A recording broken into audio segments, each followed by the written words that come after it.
Hello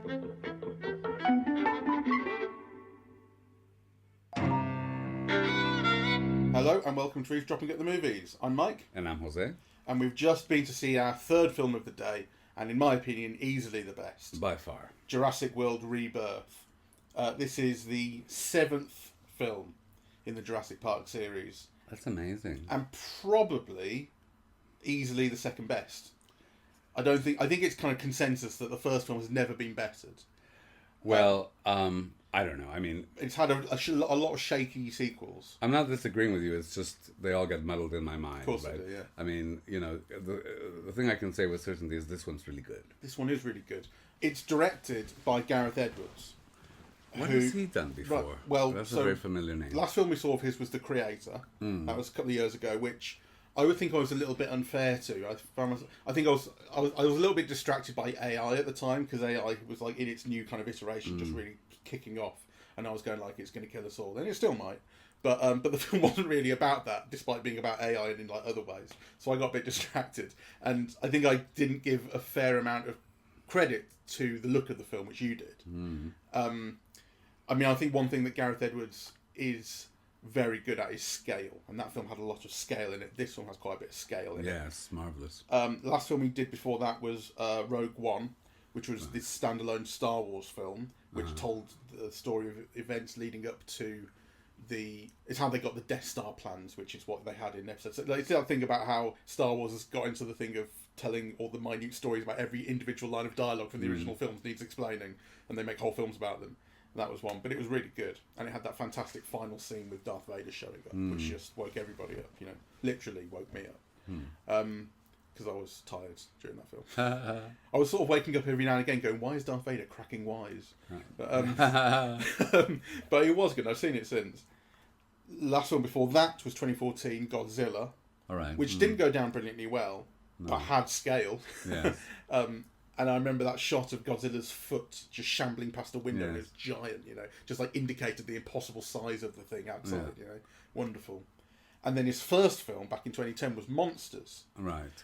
Which this film really reminded me of. So I don't think... I might have heard that this film was directed by Gareth Edwards, but then it definitely forgotten it. Because when the credits came up at the end, I went, oh, that made sense. Right. Because there's one scene in particular in this which really reminded me of Monsters. Although actually the whole film kind of does. Monsters was... quite cheaply made. It was made for under $500,000, and it was made with Vertigo Films, a British independent film company. And it was about a couple of people maybe who were trying to get across a kind of infected zone, like to the American border maybe. So I'm remembering it pretty vaguely. But basically, aliens had made their way to Earth and landed on Earth, but like they weren't new. They'd been there for a while. They were just part of the territory, and you just had to deal with their presence. And there was one scene in particular, I think towards the end, in which you see two of these, and they're giant, these things. You know, again, scale is a big part of Gareth Edwards' aesthetic. And you see them from below, and then they communicate, and they appear to maybe make love. And it was magical. It was really marvellous. And the scene in which the two, I think they're Titanosauruses, but they're basically like big Brontosaurus type monsters that you've seen before in Jurassic Park. When they get the blood out of those in this, and you see, and the two of them are clearly like they're lovers or they're mates, whatever. That absolutely recalls that, you know, like it's this thing of the peace of the giant monsters, but also just generally the idea of in this film, dinosaurs are now well established on Earth. We're no longer in the thing of it's still the secret society who's trying to create new dinosaurs and whatever. Dinosaurs are out now. They've been out for like 13 years, and they live amongst us. Particularly, they live in a band around the equator, which is still kind of habitable for them. Outside of that, they're dying. We see a really interesting image early on of a Brontosaurus dying in like New York City, and cars just dealing with it, just like oh, it's another dinosaur. Yeah, just exactly. There. It's like life has changed, right? Very rich. Or person representing a very rich company, played by Rupert Friend, wants to obtain DNA samples of 3 dinosaurs in particular that still exist. One's sea-based, one's land-based, one's air-based. Because by getting that DNA of these dinosaurs that live for a very long time and have very good hearts, they can engineer heart disease treatment that will net them trillions of dollars. Yes. So he hires Scarlett Johansson, who's basically a mercenary these days, like former spec ops, whatever. And her team, which includes Mahershala Ali, who's their boat captain, and you've got to remind me of his name, Jonathan Bailey, who's the paleontologist. And Ed Skrein. And Ed Skrein, yeah, who I didn't really recognise, but when the credits come up, I went, oh yes. No, I recognise him immediately. I mean, that body, my God. Yeah, well, that face as well. Yeah. So, yeah, and that's... Well, I won't go into it because that'll be spoilers, but that was one of the surprises of the film. Yes. And so they go off to this, kind of illegal dinosaur-habited zone to try and find this DNA, to try and source this DNA and get home safely. There's a time limit. All good films have a time limit, so they've got 2 days, and then the helicopter's going to be there for 2 minutes, and then if they're not there, they're gone. That's right. So it's got a wonderful structure because it's 2 days and 3 animals. Yeah, sea, land, and air. Yeah. So that's kind of the basic structure of the film. Yeah, and then thrown into the mix is also a family that's completely unconnected, but is going boating for themselves. They encounter one of these creatures. Their boat is destroyed. They send out a mayday call, and they're picked up by this mercenary crew. And their involvement in the story kind of dips in and out, but they have their own challenges to face. Yes. Though the interesting thing about that family is that it's a Latino family. Mm-hmm. Yeah. So that's all. I think it's pointed. It kind of raises questions. It brings up certain imagery, right? So they're obviously a well-to-do Latino family. The daughter is going to NYU. But, stereotypes about Latinos and so on is part of the narrative, in fact, Yeah, okay. Yeah, so I think it's interesting. So, I mean, fundamentally, I had a really good time. I think this is a really, really good, fun movie. It works in all sorts of ways. There's not a single person that I didn't like, or like, not necessarily character, because obviously, like, you really don't really like Rupert Friend's character, but, like, everyone... He's very good. Everyone works really well. He's very good, and he's very attractive. Obviously, I think I encountered him in the 80s or early 90s or something when he was very young. But he's got this thing that's kind of quite sexy and quite, obviously, amenable to evil. Yeah, so which works in his role incredibly well. I think what surprised me most was Jonathan Bailey. Yeah, so what surprised you about him?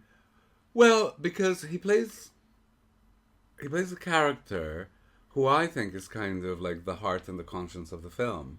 Yeah, so again, I think he's really coded as gay. Certainly, like, his sexuality is not spoken of, right? Mm-hmm. But, he develops this friendship with Scarlett Johansson. That's not sexual, right? So I think there's quite a lot of the characterization that could at least be easily read as gay, right? Well, that friendship certainly doesn't develop as much as you might expect a typical man meets woman. There's not even any flirting or anything, right? Or any suggestion of sexuality. So, but on the other hand, he is an action hero, and he does the action quite well, the leaping off the cliffs, and, and he looks kind of like quite muscular and so on. Mm-hmm. And he's the conscious of the film, yeah? He kind of like posits another way of dealing with kind of, this material and suggests it without kind of being bossy. And the idea that they could, instead of giving the company that wants this thing, the patents and everything, they can open source the material, let the whole world have this heart treatment for free. That's right. That's his idea. Yeah. So, and I think it's interesting because obviously Mahershala Ali, who begins as a mercenary, at the end also becomes a kind of a conscience of the film. He sacrifices himself. Yeah, I mean, I think despite the fact that he is this mercenary character, I don't think at any point you feel that he's not that guy. Like, he's that guy from the start. It feels like... Well, I mean, not from the start. I think right from the start. I mean, basically the first thing that they do when they get on the boat, well, the first thing they do when you meet him is they rinse the guy for more money. That's right. But the second thing they do, which is when they're on the boat, is hear the distress call, and he goes, "We're picking them up." And that's true. But the basis is the rinsing for the money. Yeah, but he's just a trillionaire. I mean, who cares? Well, actually, that's not true. You don't know. Rupert Friend is an employee. He's not the owner of the company or anything. But they're rinsing a company, not a guy. And I don't think there's a meaningful suggestion that his character evolves into someone who finally makes the right decision. Like, he's making the right decisions from the start. Okay, well, in a way that you kind of actually don't really believe of a mercenary. really. Well, I believe that he is a mercenary, and you're right that he begins to make the right calls, like from the beginning. But this idea of sacrificing himself is also tied to what happened to his daughter. Yeah, which I'm not sure what happened to his daughter. I'm not sure if he's appeared in some other film in the series or something. No, I don't think so. But it's suggested that there's a connection there, and I think in some ways he is posited as the conscience of the film. Absolutely. Yeah. But I think for me it's kind of Jonathan Bailey who develops in that way and becomes one. Partly just through ease. Yeah. Well, I mean, I think it's both of them. And sure. The film totally has that, I mean, you were saying earlier about how nice it is to see in Superman someone who is just kind of morally driven and doesn't have to be all the other things that he could be. He could just be someone who just wants to preserve life, and in that simple way that he does in the new Superman film. And I kind of think there's something similar here, which is it's nice to see people who are morally driven doing nice things or the right things or making the right decisions for the right reasons. I think what's also good on a more formal level is this is a film that had no awkward moments for me with actors. Right, so we talked about our other viewing today in F1, where there were things that the actors were good, but the scene didn't work, or it felt stiff or cliched, or and actually, kind of, this is a film where everything flowed easily, and you believed all of it, and the banter was good, and the interrelationships were good, and it didn't feel overly sentimental, and you felt that the father's relationship to the daughter, his wishes for the daughter, his frustration with the other daughter, kind of all made sense, and there wasn't an off moment where absolutely great. I'll look that I'll skip past that one. It's really well played. It's really well handled, and the action is marvelous. And I think one of the things, and wondrous, like there were moments which I think so few films show us of real wonder in the film, right? And not just present wonder, or pretend wonder, or that the filmmakers want the audience to experience wonder but don't succeed in achieving it. I mean, that whole scene with I don't know what the animals were, but the land animals with the really long tails, and the way that the tails seem to appear like snakes or something flowing that could be dangerous, but it's magical, and then you see like the size of the animals, and and then you see more animals and they're making love, and there's a real sense of the wonder of that moment, right? And that the characters experience, they look at it in wonder, but so does the audience. I think it's kind of beautifully realized imagery. Yeah, and it's actually interesting because that scene is so building on the beauty of the animal and the beauty of the moment that I'm thinking she stood there with a gun to shoot this giant syringe at the thing that will suck its blood and eject, and I'm going like, even that didn't manage to ruin that. Like you could, because that could totally undercut it. We're here for a purpose and everything, but somehow that it sold that, it got that through. Yes. There was something I want to bring up, and it's partially in relation to that scene, which is, and this is a kind of negative, which is, as much as I enjoyed the film and as good as I thought basically all of it was, I think it references the original film far too heavily. I mean, it's a thing that you get these days. We talked earlier about the kind of reboot culture these days, or reboot and like long-awaited sequel culture of the film from 20, 30, 40 years ago. That like the kids who watched it then are now the filmmakers and they want to bring it back and there's something to sell by updating this story. That's not what's going on here, because Jurassic Park has had continual sequels throughout the years. But it is at a point now where they are referring back, like Alien did the same thing. Again, it's had continual sequels, but the new one refers back to the original Alien in big, obvious ways.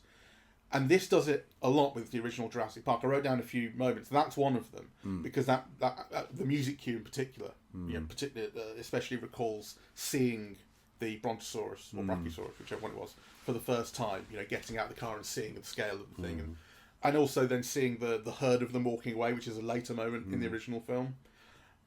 There's the T-Rex attack on the dinghy here, in particular the bit where the dinghy's upside down and the girl's inside it, and the thing's attacking from the top, which is like it's got almost shots that are taken directly from the attack on the upside down car that the kids are in the original film. There's the raptor type creature. I think it might be an original monster, but the raptor type creature in the shop, which again exactly like the kitchen. She hides herself in the cupboard, in the fridge. That reference I got. And then there's some slightly lighter ones. So there's luring the dinosaur with the flare. I mean, he waves it, and the shot is composed in pretty much exactly the same way that he lures the T-Rex in the original film, the Ian Malcolm character. The severed arm, you know, like the one character, he's got the thing chained to his arm, and the arm gets bitten off, and we see a severed arm prop, exactly the same as we saw the severed arm prop. Or it doesn't appear in the same way, but we saw a severed arm prop of Samuel L. Jackson's character in the original film. So, like, you know the original film well enough. You remember these things. I mean, those things are so memorable. And none of them don't work here. Everything works. But I'm also thinking to myself, like, why are you just reminding me so much of the original film? Where is the originality? Where are the new ideas? And there are some. That structure, for instance, we talked about. There are ideas. But why the insistence on this referring back all the time? Well, I suppose because people love it. I thought what was new that I don't remember from other films, so I could be wrong, is the ocean scenes. Mm-hmm. You know, that is not something I associate with Jurassic Park. Well, certainly not the original. There was no ocean-based material. And that was, like, I think, really beautifully done. Yeah. You know, the kind of the animal attacking like a whale, but then there were other types of monsters, and then not realizing what they could do. I also thought the film was very successful in tricking me. Right, like you think, oh, that man's going to be eaten for sure, right? Yeah, and then they don't, right? Or it happens later. And some who you think will not be eaten, right, because of their marquee value do, right? So, yeah. What are you thinking about? Ed Screen? Yeah. You think he's got marquee value? Oh, for sure. I mean, I didn't know he was in it. But Well, that's true, and maybe his marquee value has dropped, right? Is he that big, really? Well, yeah, he starred in the reboot of RoboCop, didn't he? I don't remember that either. And also, what's that series with the car that Statham used to do? Transporter. The Transporter. He did the Transporter film. And, it feels a little bit low rent for marquee stuff. I mean, because I'd heard that Scarlett Johansson did. I'd heard Mahershala Ali was in this. Yeah. You know, the film was sold on them. He's not kind of Tom Cruise level of fame, but he's headlined studio movies, right? Okay. So I was surprised when he got eaten so quickly. I was going to say it wasn't a shock to me to see him die so early. I mean, I was interested to see this partially on the basis that, as I said, I think that basically every Jurassic Park sequel has been, at best, all right. You know, they mostly haven't been very good. To me, they're all really forgettable, to be honest. Like, they all mix together in my mind, really. But this one, the thing is that they continue to be successful. They continue to make these films. Well, kids love dinosaurs. And this one, the series retains enough clout to attract Scarlett Johansson, you know, twice Oscar winner Mahershala Ali for the first time, you know. I'm thinking that's interesting, right? That is... It has a phenomenal cast. It looks great. The action's pretty good. I don't think it has the seriousness of themes, that some of the earlier films had, you know, about the not intervening with nature or corporate greed and... They've all had a bit of corporate greed in them, and this one does too, but it's quite simple. Yeah, but really, I mean, I wouldn't be able to tell you what the theme of this film is, except, you know, corporate greed, let's give science for free, and everyone's happy. I mean, you know, I can't detect any kind, you know, what is it? I don't think this film is trying to say anything the way, you know, the first film was, in a way, right? It plays that as a very basic kind of morality tale. Yeah. I mean, no one that isn't supposed to die does, right? Yes. Like people die when they've behaved irresponsibly or badly or with bad intentions, and people don't die when they have. I mean, I didn't buy for a second that Mahershala Ali was going to die at the end, despite the fact despite the fact he sacrificed himself. He goes off. I'm thinking, I just don't see it. I just don't see it happening. And when you cut away before you see him die, I'm thinking he's going to turn up again. Yeah, because they didn't show the bite. I just didn't buy that was going to happen to him. Well, despite the fact I'm glad he didn't. I'm glad he survived. But I'm just saying that, you know, so this was the most entertaining film that we saw today. Kind of almost everything about it worked, right? But it's still kind of, I mean, just, you know, to go back, like, to our discussion earlier, it still feels like a mass-produced product, like, for an audience that is pretty much by the numbers and whose main impetus is, you know, how do we make the most money out of this, rather than anything an artist in quotation marks might do. Which I know what you mean, but to be fair, of the 3 films that we've seen today, and taking into account what you were saying earlier about, you know, can filmmakers call themselves artists when they're making these kind of films, this is the one that I think comes closest to that. It comes closest to bringing that kind of stuff out. Well, I thought it was. I'm not sure about that. I mean, or maybe we're not communicating, because I think it's definitely the best crafted. Yeah, it's the best product of them all, right? But it doesn't try to do anything other than be that product, right? Sure. Whereas actually, you think maybe F1 had other ideas in play, right? Yeah, as well as selling, F1, and I think Superman is full of ideas of the way our society and the media, you know, and corporations work, and the lack of democracy and the power mongering in our culture. I mean, you know, those things are actually kind of, you know, right out there in Superman.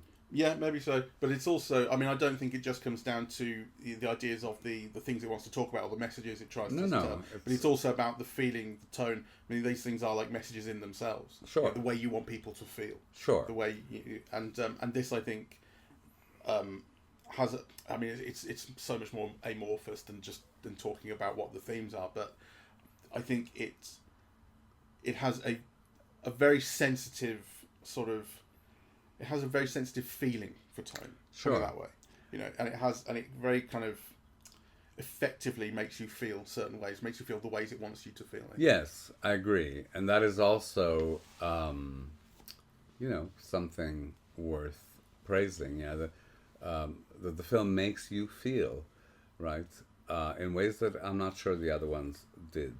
Yeah, and kind of some of those feelings are, you know, just, well, some of them are familial about, you know, like feelings of love in between people and so on. But others are just like the wonders of nature, or the wonders of the animals, or a landscape that looks so incredibly beautiful and untouched, and, you know. Yeah. So you're right. I mean, you know, and I'm not one to kind of overvalue kind of, you know, themes in a film, actually. You know, I do care very much about how films make you feel. Yeah. But you also kind of want to explore a little bit, well, you know, what is the film trying to say, or what is it trying to make you feel? What ideas is it trying to convey? I mean, yeah. Sure. And if the only idea is, you know, let's make money, then kind of, well, I don't have a problem with that either. But certainly, you know, it doesn't then measure up to, you know, the greatest works. Well, if the film really believed in its own themes, then they would give itself away for free. Yes. It would open source itself. I was also thrilled just looking at the list of Jurassic Park films, because we didn't cover the last one, Dominion, on the podcast, but I did see it. In fact, Jen and I saw it together, and it was dreadful. I remember being really, really bad, and I was so thrilled just looking it up to see the director was Colin Trevorrow, who did Jurassic World, which was like the big reboot after Jurassic Park 3 when they and that film was panned. I mean, everybody hated it.